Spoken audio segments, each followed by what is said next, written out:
perfil do WhatsApp vai ter live do ano passado. Né? Caiu no sábado, foi ontem, mas a gente vai renovar os votos juntos, acender a velhinha e fazer uma oração pelo Eduardo, para que ele a cada ano possa dar graças a Deus, mais um ano de vida, mais um ano de serviço a Deus, mesmo pequenininho. E quando eu era pequenininho, havia muitos apagões. Eu acredito que eles pensavam, ora, se vamos cortar a luz no bairro, vai ser o nosso, sabe? E eram horas a fio sem energia elétrica. Era extremamente frustrante para nós, para todos nós vivermos sem luz, sem energia, né? Não havia muito o que fazer em Santíssimo, onde eu morava, né? Sem luz, então, se com luz não tinha muito o que fazer, sem luz era difícil. E nós vimos apagões piores depois, pelo menos aqueles de nós que estavam aqui no Brasil em 1999, quem lembra, né? Com certeza já assistiu o apagão, a falta de energia generalizada, né? Que afetou milhões de pessoas nos estados de São Paulo, Rio de Janeiro, Minas Gerais, Goiás, Mato Grosso do Sul e Rio Grande do Sul. Quem se lembra das cotas de energia? Quem se lembra também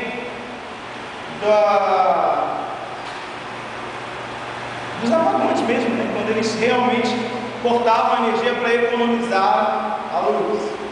Equipes de policiais tiveram que ser rapidamente implantadas nas ruas a fim de evitar saques.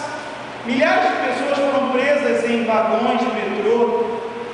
Túneis tiveram que ser fechados por razões de segurança. Era uma sensação total de impotência que dominava todos nós que assistimos perplexos nosso país ser apanhado indefeso, no escuro como breu. Na verdade, iluminação interior e exterior tem sido aclamada como um dos maiores avanços no desenvolvimento urbano. Para pensar, permitiu dias para serem totalmente apreciados. Nós podemos trabalhar e até estudar tarde da noite e fazer todos os tipos de atividades que seriam inimagináveis há séculos. É tão importante que muitas vezes é um dado adquirido. Somente quando a eletricidade falhar, que nós começamos a perceber o quão difícil seria a vida se não tivesse luz. E mesmo com todas as lâmpadas artificiais leves disponíveis hoje em dia, muitas pessoas que vivem em altas latitudes do planeta ficam deprimidos com a falta de luz natural durante o inverno. Por mais que exista luz artificial, tem gente que vive em lugar que tem latitude muito alta, o inverno é muito curto, sabe? O inverno é muito longo e os dias são curtos, as pessoas ficam depressivas, porque não vem a luz do sol. Isso provavelmente porque os nossos antepassados eram tão interessados em utilizar a luz como uma metáfora para explicar como podemos ver além e entender mais sobre alguma coisa. No idioma inglês, que normalmente nós usamos expressões como lançar luz sobre, trazer luz, me ilumina aqui nesse assunto, né? Não é uma surpresa então saber que o profeta Simeão elogiou Jesus no templo, chamando-o de uma luz para iluminar as nações e iluminar a glória de Israel. Mas por que uma criança tão jovem no templo, se ele já havia sido circuncidado? Quem sabe? Por que Jesus foi no templo quando Maria foi ser purificada, se ele era tão jovem? Ora, ele era o filho único e era do sexo masculino. E no ritual judaico, quando o filho homem do sexo masculino primogênito, ele era obrigado a ser dedicado ao serviço de Deus. Não confundam com o voto de nazireado, isso é outra coisa, tá? Então, Jesus estava lá, e Jesus não estava lá só por acaso, não. Jesus estava lá para que se cumprisse uma promessa que foi feita para Simeão. No dia 1º nós celebramos a festa de Santo Nome. Quem estava aqui marca a circuncisão de Jesus. No entanto, segundo a tradição judaica, sua mãe também teve que ser purificada pelo menos 40 dias após o parto. E é por isso que foram trazidos aqueles 2 pássaros. Por que Maria teve que sacrificar aqueles 2 pássaros? Porque era um ritual de purificação. O sacerdote matava as 2 rolinhas como oferenda a Deus pela purificação de por ter tido um filho.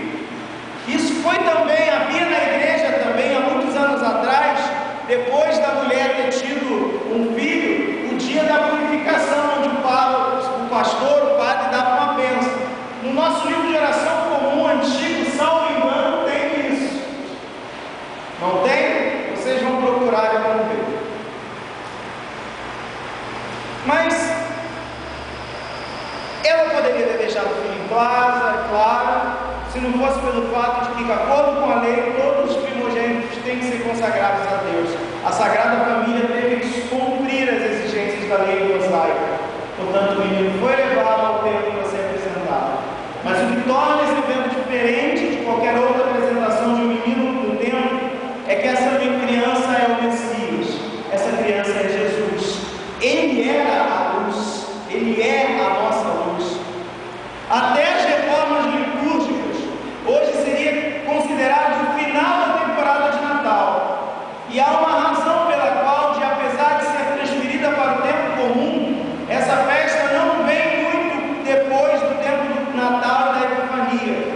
Todos esses eventos, vemos estranhos próximos à Sagrada Família e adorar a Jesus. Nós vemos pessoas estranhas se aproximarem de Maria, de José, de São José e também do menino Jesus e começam a adorar Jesus.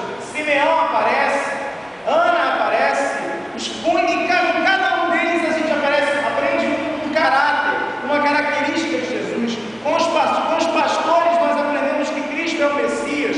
Com os magos a gente aprende que Ele é Rei. Com os profetas do templo aprendemos que Ele é uma luz abrangente, que abraça toda a humanidade com amor oblativo.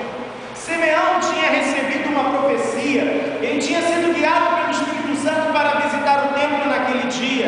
Ele tinha sido dito que não morreria antes de ver o Messias. O Espírito de Deus estava com ele e mostrou-lhe o que traria salvação a todos. Não foi a salvação barata, não foi a redenção de uma única nação, não. Ele era a luz que está espalhada por todas as nações. Como eu disse na escola bíblica dominical, a igreja ela é católica e apostólica, mas Cristo não é somente, Cristo é católico, mas Cristo não é somente apostólico. Há interpretações do Cristo, a luz de Cristo passa pelos apóstolos e transcende os apóstolos.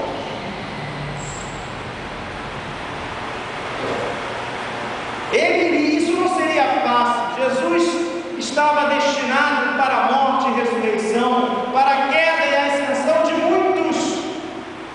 O profeta sabe que seu caminho não será fácil. Ele iria enfrentar a oposição e levar muitos a pensar profundamente sobre ele. Sua própria mãe foi avisada que ela seria perfurada, seu coração seria perfurado com uma espada. Mas Simeão sabe que no final o poder do amor iria ganhar e a luz não seria coberta pela escuridão. Na economia da salvação não existe racionamento de luz. Na economia da salvação não há apagão. A salvação para todos. Luz que nos permite ver coisas mais claramente. Luz que nos permite trabalhar longas horas. Luz que nos proporciona segurança e conforto. A luz de Cristo, no entanto, não é uma luz comum. Ela fornece este tipo de proteção e muito mais. Através de Cristo somos capazes de ver a encontramos esperança eterna. Sua luz é uma luz transformacional, para que brilhe em nossos corações e nos capacita a se tornar seres humanos melhores de acordo com os planos de Deus. Ele é uma luz sem fim, que brilha de leste a oeste, de norte a sul. Essa luz enche a sala, atinge toda a humanidade com o amor redentor de Deus. Se optar por não esconder essa luz e andar nela, Jesus será refletido através de nós, e nós podemos ser luz para os outros. Então, nos unamos a Ana profeta, que estava com os homens de Simeão e mulheres iguais perante Deus, para louvar o Santo por ter vindo ao mundo como uma criança pequena. Nós cantamos com alegria e adoramos o nosso Redentor. Louvamos-nos nesse tempo, como os que os elogiaram naquele tempo, e como os profetas. Nós vamos sair para o mundo para falar sobre esse menino, a todos os que estão à procura de redenção. Os tempos de trevas não haverão mais, pois Cristo, nosso Senhor, está conosco, agora e para sempre. Amém.